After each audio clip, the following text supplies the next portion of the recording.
Hello, good afternoon दोस्तों। मैं हुक्म सिंह अपने YouTube channel target achievers zone में आपका स्वागत करता हूं।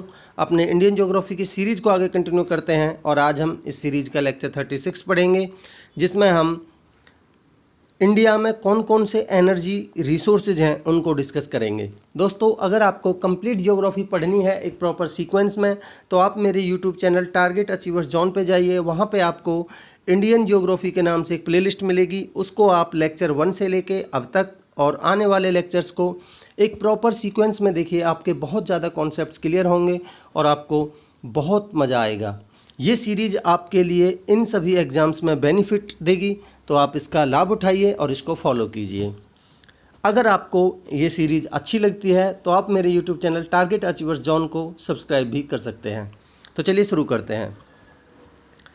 देखिए, अगर हम एनर्जी रिसोर्सेज की बात करते हैं तो हमारी लाइफ में बहुत सारी एक्टिविटीज़ होती हैं जिनको परफॉर्म करने के लिए हमें एनर्जी की आवश्यकता होती है। हीट और इलेक्ट्रिसिटी दो डिफरेंट फॉर्म्स हैं एनर्जी की। मतलब कि जो हमारी एनर्जी है वो हीट की फॉर्म में भी पाई जाती है और इलेक्ट्रिसिटी की फॉर्म में भी पाई जाती है। ठीक है, देखिए, हीट और इलेक्ट्रिसिटी को जनरेट करने के लिए जो कॉमन सोर्सेज हैं वो हैं फायरवुड। देखिए, हम घरों में जो खाना पकाने के लिए लकड़ी जलाते हैं तो वहाँ से एनर्जी जनरेट होती है। इसके अलावा देखिए, कोयला, petroleum and natural gas, in sources को हम कन्वेंशनल सोर्सेज ऑफ एनर्जी बोलते हैं। कन्वेंशनल बोले तो जिनको हम अपनी लाइफ में परंपरागत तौर पर इस्तेमाल करते हैं उनको हम कन्वेंशनल सोर्सेज ऑफ एनर्जी कहते हैं। देखिए, हम एनर्जी के सोर्सेज की बात करें तो ये दो टाइप के होते हैं। एक तो कन्वेंशनल सोर्सेज यानी कि जो हम परंपरागत तौर पर यूज करते हैं, दूसरा नॉन कन्वेंशनल सोर्सेज। जो हमारे कन्वेंशनल सोर्सेज हैं इनको भी हम दो भागों में बांट सकते हैं। एक तो जिनको हम कॉमर्शियल पर्पज़ के लिए इस्तेमाल करते हैं, फॉर एग्जांपल कोयला है, पेट्रोलियम है, इलेक्ट्रिसिटी है।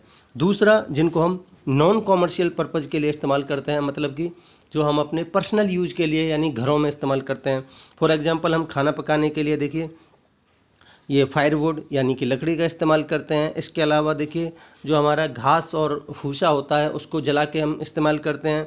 इसके अलावा देखिए, हमारे जो एनिमल्स का सूखा गोबर होता है उसके यानी कि एनिमल्स के गोबर से हम उपले वगैरह बना के उसको हम अपने यूज में लाते हैं, तो यानी कि ड्राई डंग हो गया।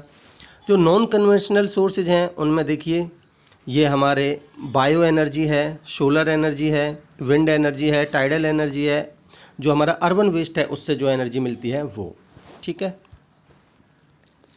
देखिए, हम कन्वेंशनल सोर्सेज की बात करते हैं एनर्जी के, तो ये इन सोर्सेज को हमने बहुत लंबे समय से यूज किया है। फॉर एग्जांपल देखिए, कोयला है, पेट्रोलियम है, नेचुरल गैस है, इसके अलावा वाटर पावर है।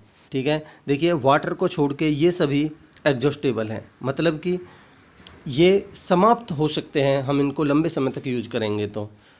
ठीक है, जब इनको देखिए यूज करते हैं तो ये पॉल्यूशन फैलाते हैं, क्योंकि जब इनको जलाया जाता है तो देखिए यहाँ से स्मोक यानी कि धुआं और राख पैदा होती है।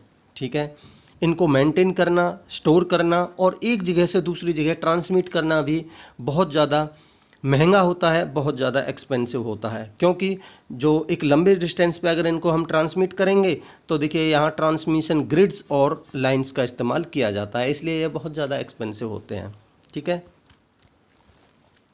अगर हम नॉन कन्वेंशनल सोर्सेज की बात करते हैं तो ये वो रिसोर्सेज हैं जो अभी डेवलपमेंट की प्रोसेस में पिछले कुछ सालों से। इनमें हम solar energy, wind energy, tidal energy, biogas, biomass और जियोथर्मल को इंक्लूड कर सकते हैं।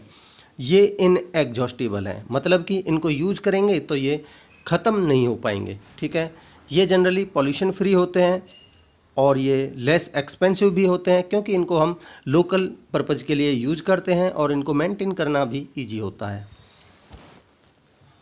देखिए, अब हम एग्जांपल्स देखते हैं। अगर हम फायरवुड की बात करते हैं तो इसको प्राइमरली हम कुकिंग पर्पज़ के लिए, हीटिंग पर्पज़ के लिए इस्तेमाल करते हैं।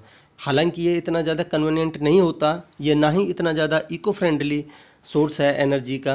क्योंकि देखिए, अगर हम फायरवुड को यूज करेंगे तो इनको हमें कलेक्ट करके लाना पड़ेगा, जो कि बहुत ज़्यादा टाइम कंज्यूमिंग है। इसके अलावा जब हम खाना बनाने के लिए इसको यूज करेंगे तो ये जब जलती है तो देखिए यहाँ से जो कार्बन मोनोऑक्साइड पैदा होती है, जिसकी वजह से एयर पॉल्यूशन होता है और ग्रीन हाउस गैसेज का लेवल भी बहुत ज़्यादा बढ़ जाता है। और देखिए, जब हम फायरवुड को यूज करेंगे तो ऑब्वियस सी बात है पेड़ वगैरह काटे जाएंगे, तो इससे डिफॉरेस्टेशन की भी समस्या होती है। ठीक है, अब हम फॉसिल फ्यूल्स की अगर बात करें तो वो फॉसिल्स हैं जो कि हमारे प्लांट्स और एनिमल्स के रिमेन्स से, यानी कि ये जो इनके प्लांट्स और एनिमल्स के रिमेन्स हैं, ये एक लंबे समय तक यानी मिलियंस ऑफ ईयर्स एगो इनको अर्थ के नीचे दफना दिया गया था। कोल, पेट्रोलियम और नेचुरल गैसेज इनके एग्जाम्पल्स हैं फॉसिल फ्यूल्स के, क्योंकि ये फॉसिल से ही प्राप्त होते हैं। अगर हम कोयले की बात करें तो देखिए, इंटरनेशनल एनर्जी एजेंसी के हिसाब से वर्ल्ड की 40% इलेक्ट्रिसिटी कोयला से ही प्रोड्यूस की जाती है। कोयला एक ज्वलनशील काले कलर का या फिर ब्राउनिश ब्लैक कलर का सेडिमेंट्री रॉक है, जिसमें कार्बन और हाइड्रोकार्बन्स की अमाउंट बहुत ज़्यादा मात्रा में पाई जाती है। ठीक है, इनको नॉन रिन्यूएबल सोर्सेज की कैटेगरी में रखा गया है, क्योंकि इनको रिफॉर्म होने के लिए मिलियंस ऑफ ईयर्स लग जाते हैं। ठीक है, कोल के पास जो एनर्जी होती है, ये वो एनर्जी होती है जो हमारे प्लांट्स हैं वो मार्शी फॉरेस्ट्स के यानी स्वैम्पी फॉरेस्ट के अंदर मिलियंस ऑफ ईयर्स एगो ये दब गए थे, तो उनके द्वारा जो एनर्जी स्टोर की गई थी वही एनर्जी कोल एनर्जी होती है। कोल्स के पास एनर्जी होती है। ठीक है, जो ये प्लांट्स हैं ये layers of dirt and rocks के द्वारा मिलियंस ऑफ ईयर्स तक ये कवर किए गए, जिसकी वजह से बहुत ही प्रेशर और हीट जनरेट हुई और उससे ये प्लांट्स हैं ये एक सब्सटेंस में कन्वर्ट हुए, जिसको हम अभी कोल का नाम दे रहे हैं। ठीक है, कोल को हम मेनली 4 भागों में बांट सकते हैं। कौन कौन से? एंथ्रासाइट, बिटुमिनस, लिग्नाइट और पीट। ठीक है, जो इनकी रैंकिंग है वो इस बात पर डिपेंड करती है कि इनमें कौन कौन से टाइप्स के और कितनी मात्रा में कार्बन का कंटेंट पाया जाता है। ठीक है, और देखिए इनमें कितनी अमाउंट में हीट एनर्जी पाई जाती है, हीट एनर्जी इनसे बन सकती है। देखिए, चाइना, यूएस, इंडिया, ऑस्ट्रेलिया और इंडोनेशिया, ये 5 टॉप 5 कोल प्रोड्यूसिंग नेशंस हैं पूरे वर्ल्ड में। ठीक है, कोल की जो हाई क्वालिटी है यानी कि गुड क्वालिटी का कोल एक लार्ज अमाउंट में पहले ही इस्तेमाल कर लिया गया है। फिलहाल एट प्रेजेंट हम देखें तो 10,000 MT यानी 10,000 मिलियन टन कोल इंडिया में अभी हाई क्वालिटी का बचा हुआ है। इंडिया में मेनली कोल के deposits 2 distinct separate geological periods में पाए जाते हैं। कौन कौन से? एक तो गोंडवाना पीरियड के और दूसरा टर्सरी पीरियड्स के।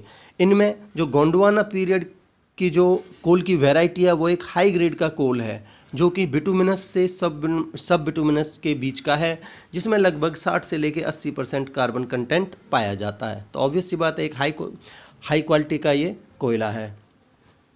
ये इसकी जो डिपोजिशन की प्रक्रिया है वो परमो कार्बोनिफेरस से लेके क्रेटेशियस पीरियड के बीच की है। और देखिए, जो गोंडवाना कोल है उसमें जो परमियन सीरीज है कोल की, वो गोंडवाना कोल की सबसे बेस्ट मानी जाती है। ठीक है, अगर हम इंडिया के स्टेट्स की बात करते हैं तो झारखंड सबसे टॉप नंबर पे आता है कोल प्रोड्यूस करने में। इसके अलावा सेकंड नंबर पे हमारा उड़ीसा, फिर उसके बाद MP, फिर वेस्ट बंगाल, आंध्र प्रदेश और महाराष्ट्र। ठीक है, तो देखिए कौन सा स्टेट जिसमें इंडिया का कौन सा स्टेट है जिसमें सबसे ज़्यादा कोल रिजर्व्स हैं, तो मैं बता चुका हूँ आपको, वो है हमारा झारखंड। ठीक है, ये कुछ फेमस साइट्स हैं जहाँ झारखंड में कोयला पाया जाता है। फॉर एग्जांपल हमारा गिरिडीह है। ठीक है, तो देखिए इंडिया की जो सबसे पहली कोल फील्ड थी वो थी रानीगंज, जो कि वेस्ट बंगाल में लोकेटेड है। इसको 1774 ईस्वी में रानीगंज में ओपन किया गया था। इसके अलावा देखिए झारखंड में मैं बता चुका हूँ आपको, गिरिडीह है, बोकारो है, झरिया है, इसके अलावा करणपुरा है। ये कुछ मेजर कोल फील्ड्स हैं झारखंड में। झारखंड के बाद हमारा सेकंड नंबर पर आता है उड़ीसा कोल प्रोड्यूस करने में। तो देखिए उड़ीसा की ये तालचर फील्ड सबसे फेमस है, जो कि सेकंड नंबर पे कोल रिजर्व्स जिसमें पाए जाते हैं। वर्ल्ड में तीसरा लार्जेस्ट प्रोड्यूसर है कोयला का हमारा देश इंडिया, ठीक है। और इंडिया में जो हमारे एस्टिमेटेड कोल रिजर्व्स हैं वो वर्ल्ड में 5वें नंबर पर माने जाते हैं। जो इसकी 4 मेजर रैंक्स हैं कोयला की, देखिए जो ये क्वालिफिकेशन की प्रक्रिया क्या है। जो हमारे बरीड प्लांट्स हैं वो एक लंबे समय तक उसके हमारे अर्थ के नीचे रहे, ठीक है।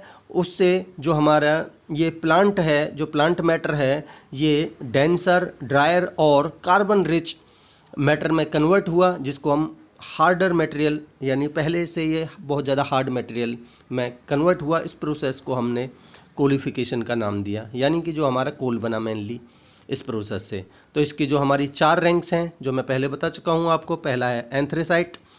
एंथ्रेसाइट है ये कोयला की सबसे हाई ग्रेड रैंक का ये कोयला है। ये बहुत ज़्यादा हार्ड होता है, बहुत ज़्यादा भंगुर होता है और ये एक ब्लैक लस्ट्रियस कोल है, ठीक है।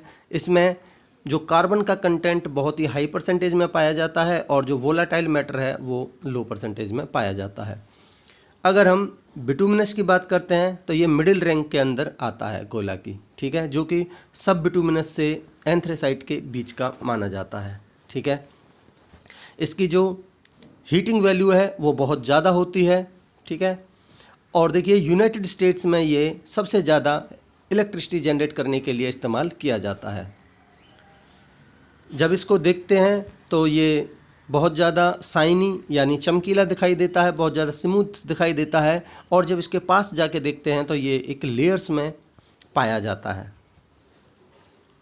अगर हम सब बिटुमिनस की बात करते हैं तो सब बिटुमिनस कलर में बहुत ज़्यादा ब्लैक कलर का पाया जाता है और ये बहुत ज़्यादा डल होता है, मतलब इसमें बहुत शाइनिंग होती ही नहीं है, ठीक है। और इसकी जो हीटिंग वैल्यू है वो भी बहुत ज़्यादा होती है as compared to the lignite. अगर हम लिग्नाइट की बात करते हैं तो ये ब्राउन कोल है, ब्राउन कलर का है और ये कोयला की सबसे लोवेस्ट ग्रेड है, ठीक है। इसमें कार्बन की कंसंट्रेशन बहुत ही सबसे कम पाई जाती है कुल मिला के, ठीक है। अगर हम पीट की बात करते हैं तो पीट एक्चुअली कोयला नहीं है, ये अभी डेवलपिंग स्टेज में है, यानी प्रीकर्सर टू कोल। ये एक सॉफ्ट ऑर्गेनिक मटेरियल है जो कि जो हमारे प्लांट्स के जो पार्टली डिकेड मैटर है वो स्टेज है ये, ठीक है। अगर हम इसको हाई प्रेशर और हीट के अंडर रखेंगे तो ये कोयला की फॉर्म में बदल जाएगा, ठीक है। तो इस तरीके से दोस्तों ये लेक्चर कंप्लीट होता है। मैं आशा करता हूँ कि आपको अच्छा लगा होगा, आपके कॉन्सेप्ट क्लियर हुए होंगे। अगर आपको कोई भी डाउट है तो आप मुझे कमेंट करके बता सकते हैं, और कुछ आपको और चाहिए, कुछ छूटा है तो वो भी बताइए। मैं आने वाले लेक्चर्स में उसको इंक्लूड करूँगा और आपके लिए क्लैरिफाई करूँगा। Thank you so much, have a great day.